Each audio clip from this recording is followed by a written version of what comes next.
5:51 on this Thursday morning. More fallout from yesterday's storming of the Capitol, including who just quit the White House staff. Thank you. Because of President Trump's messages about the riot, Twitter, Facebook, and Instagram have all temporarily locked the president's accounts. News here in Chicago overnight for one family. There was a deadly fire at a home that was full of children, but there were no adults there. Jessica's most tragic story from here in Chicago overnight. There was a fire at a home on the far south side, and it left a 6-year-old boy dead.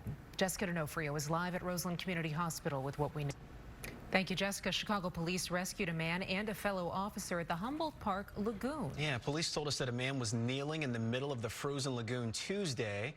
While an officer was helping the man to safety, the ice cracked and they both fell in. Other responding officers were able to get the officer and the victim out to safety. Thank you. We are following a tragic story here in Chicago.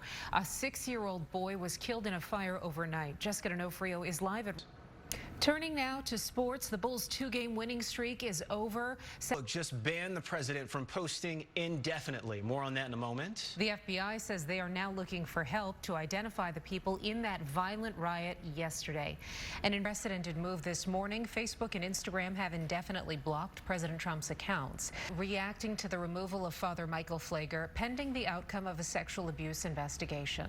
Park police are investigating an apparent hate crime at a cafe owned by a black woman. Illinois will likely pass 1 million COVID-19 cases today since the pandemic began. We are also learning that adults ages 65 and older are next in line for the vaccine and the possibility of loosening restrictions next week.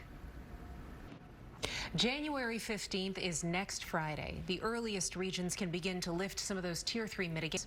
Chicago suburban Cook, Will, and Kankakee counties all currently meet the metrics to reduce restrictions.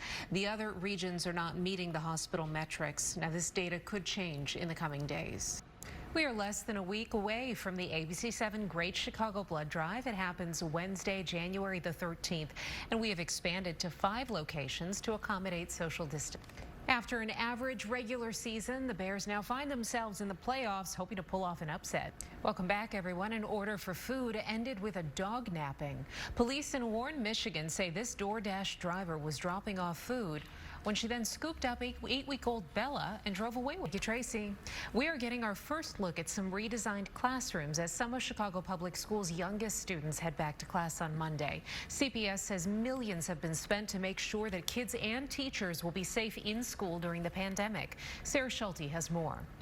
Thank you, Sarah. Pre-K and cluster program students report on Monday. K through 8th grade head back February 1st. All CPS families were given the option to remain remote. We'll be right back after this.